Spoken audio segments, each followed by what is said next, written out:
जय गुरुजी संगत जी। यह समय है अनंतम अनंतम शुक्राने का। यह क्षण है परमपिता शिव स्वरूप श्री गुरुजी महाराज के श्री चरणों में कोटि कोटि प्रणाम करने का। और यह अवसर है गुरुजी की प्यारी प्यारी सभी संगत को हृदय से जय गुरुजी कहने का।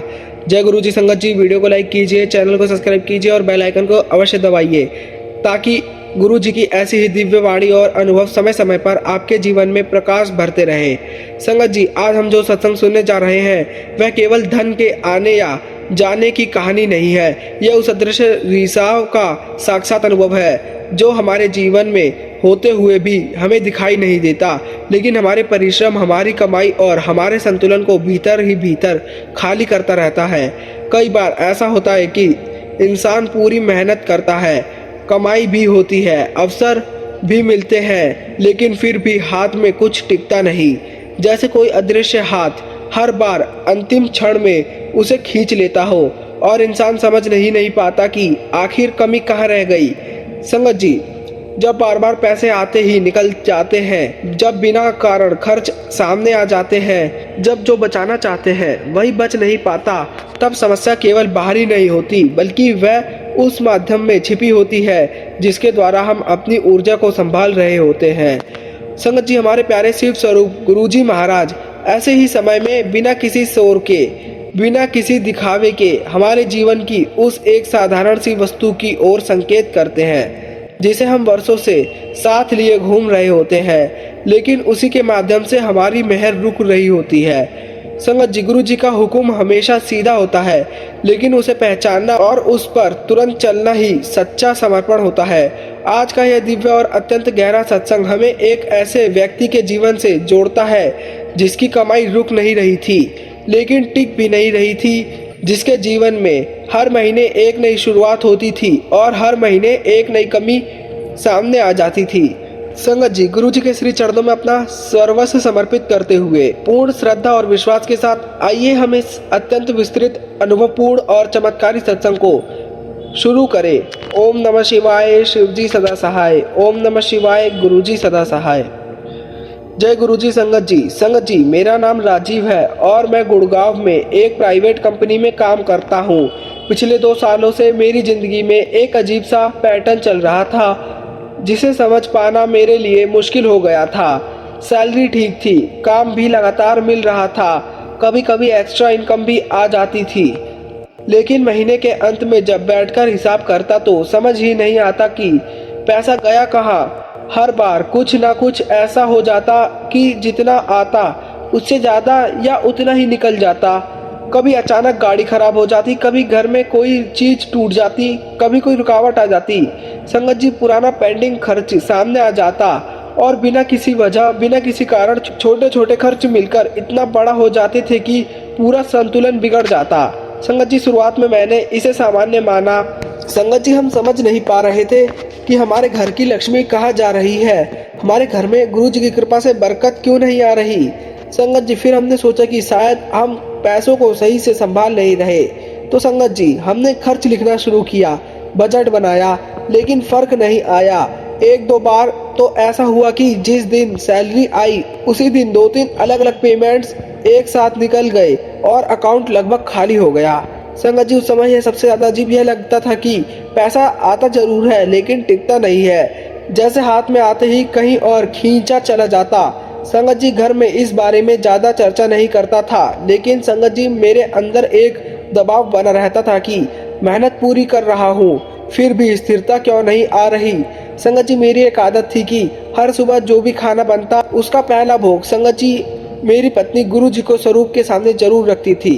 संगत जी, यह आदत कभी छूटती नहीं थी। संगत जी, मुझे गुरु जी का एक पॉकेट स्वरूप बड़े मंदिर से मिला था। संगत जी, मैं उस पॉकेट स्वरूप को अपने पर्स में हमेशा अपने साथ लेकर रखता था। संगत जी, इसी दौरान एक छोटी सी बात बार बार होने लगी। मेरा पर्स जो कई सालों से मेरे पास था बार बार हाथ से गिर जाता था, कभी ऑफिस में, कभी घर में, कभी गाड़ी में। शुरू में मैंने ध्यान नहीं दिया संगत जी, लेकिन जब यह बार बार होने लगा तो थोड़ा अजीब लगा। एक दिन ऑफिस में मीटिंग के दौरान अचानक पर्स जेब से गिरकर नीचे आ गया, जबकि मैं बैठा हुआ था। उस समय मैंने उसे उठाकर देखा तो ध्यान गया कि वह काफी पुराना हो चुका था, कोने से घिसा हुआ, अंदर कई पुराने बिल, कागज और बेकार चीजें भरी हुई थी जिनका कोई काम नहीं था। उसी शाम घर आकर संगत जी मैंने पर्स खाली करने की सोची। संगत जी पर्स में से कई पुराने कागज, एक्सपायर्ड कार्ड्स और ऐसे कई रिसिप्ट्स और ऐसे कई पर्चे निकले जो महीनों पुराने थे। संगत जी उसी समय मेरी पत्नी गुरु जी के लिए चाय प्रसाद बना रही थी। संगत जी पूरे घर में चाय प्रसाद की हल्की सी खुशबू फैल रही थी। मैं वहीं बैठकर धीरे धीरे सब निकालता रहा। जब सब खाली कर दिया तो कुछ सेकंड के लिए संगत जी पर्स हाथ में लेकर बैठा रहा, बिना किसी खास सोच के। संगत जी मुझे गुरु जी की कृपा से संकेत मिले कि इसे वैसे ही वापस नहीं रखना चाहिए। उसी समय उठकर बाहर गया और बिना ज्यादा सोचे उसे अलग रख दिया।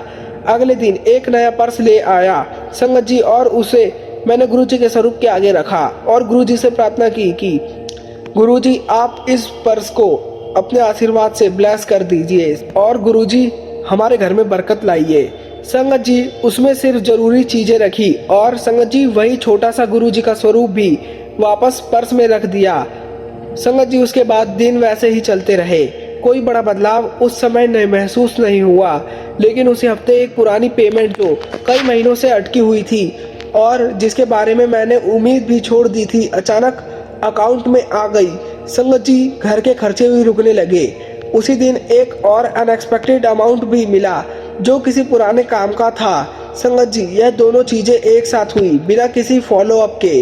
अगले कुछ दिनों में ध्यान गया कि जो छोटे छोटे खर्च बिना वजह सामने आ जाते थे वो वैसे नहीं हो रहे थे। संगत जी चीजें वैसे ही चल रही थी, लेकिन अचानक बैलेंस बिगड़ने वाली स्थिति अब नहीं आ रही थी।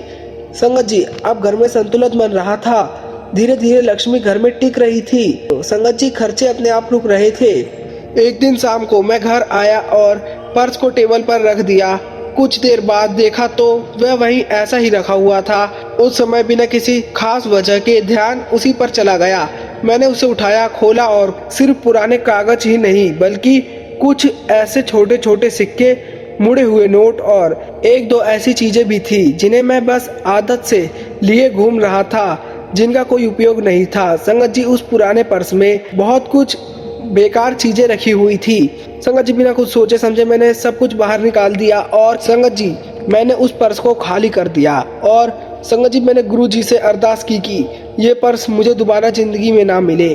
संगत जी ये कहकर मैं एक नीम के पेड़ के नीचे गया और संगत जी मैंने उस पर्स को पेड़ के नीचे रख दिया और फिर संगत जी मैं अपने काम पर चला गया। संगत जी गुरु जी ने अपनी असीम कृपा हमारे घर के ऊपर बनाई रखी और संगत जी मेरा काम पहले से भी अच्छा चलता गया।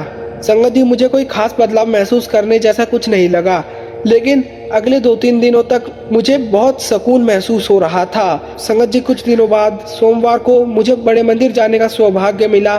संगत जी गुरु जी के बड़े मंदिर में मैंने सेवा भी की, चाय प्रसाद लिया, लंगर प्रसाद किया और संगत जी शब्द गुरुवाणी सुने। फिर संगत जी घर वापस आते समय मुझे गुरु जी के प्रेजेंस की हल्की सी खुशबू महसूस हुई। मुझे गुलाब की हल्की हल्की खुशबू महसूस हो रही थी। संगत जी यह गुरु जी का संकेत था कि अब मेरे घर में लक्ष्मी वापस आएगी और बरकत भी आएगी। संगत जी गुरु जी की कृपा से मेरे घर में अब लक्ष्मी आनी शुरू हुई और संगत जी अब लक्ष्मी घर में टिक भी रही थी। संगत जी गुरु जी की असीम कृपा से अब पैसा आता भी है और रुकता भी है। संगत जी मैं अपने लिखित सत्संग को यहीं अंत करता हूँ। जय गुरु जी। जय गुरु जी। संगत जी आपने अभी यह अनुभव को ध्यान से सुना और यदि आप इसे केवल एक आर्थिक स्थिति का बदलाव समझ रहे हैं तो शायद आप इसकी गहराई को पूरी तरह महसूस नहीं कर पाए। संगत जी यह सत्संग हमें किसी बड़ी कमाई या अचानक हुए लाभ की कहानी नहीं सुनाता, बल्कि यह उस सूक्ष्म बिंदु की ओर हमें इशारा करता है जहां हमारी ऊर्जा संभाली जाती है और जहां से वह अनजाने में रिस भी सकती है। संगत जी हम अपने जीवन में बहुत कुछ बदलने की कोशिश करते हैं, अपनी मेहनत बढ़ाते हैं, अपनी योजनाएं सुधारते हैं, अपने प्रयासों को और मजबूत बनाते हैं, लेकिन कई बार वह एक साधारण सी चीज जिसे हम महत्व नहीं देते वही हमारे पूरे संतुलन को प्रभावित कर रही होती है। संगत जी इस अनुभव में जो सबसे महत्वपूर्ण है वह यह नहीं है कि एक नया पर्स लिया गया और गुरुजी ने अपनी कृपा बनाई, बल्कि यह है कि उस क्षण में बिना किसी तर्क के, बिना किसी बाहरी सलाह के एक सीधा संकेत गुरुजी का पहचाना गया और उस पर तुरंत काम भी किया गया।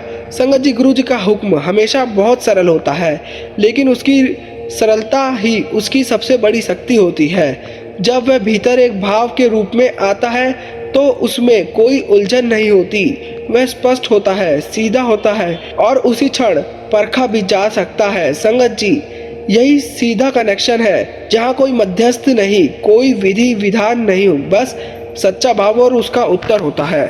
संगत जी, हमने इस सत्संग में देखा कि कैसे एक ऐसी चीज जो वर्षों से साथ थी, जो हर दिन हाथ में आती थी, वही धीरे धीरे एक ऐसी स्थिति बन रही थी जहां आने वाली मेहर टिक नहीं पा रही थी, और जैसे उस माध्यम को गुरुजी की संकेत से असीम कृपा से साफ किया गया, तभी से बदलाव शुरू हुआ। संगत जी, यह सत्संग हमें एक बहुत गहरी बात सिखाता है कि गुरुजी हमारी हर छोटी से छोटी आदत, हर रोज इस्तेमाल होने वाली वस्तु और हमारे जीवन के उस कोने को भी देख रहे होते हैं जहां हम खुद ध्यान नहीं देते।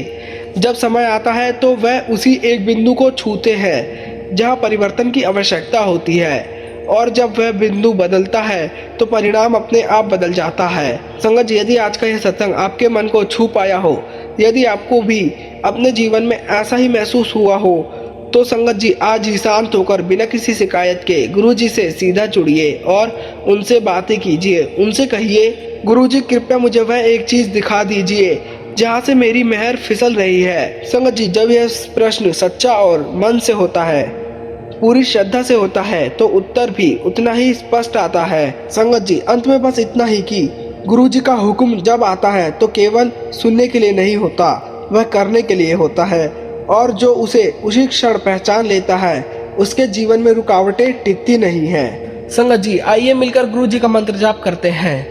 ओम नमः शिवाय, शिवजी सदा सहाय। ओम नमः शिवाय, गुरुजी सदा सहाय।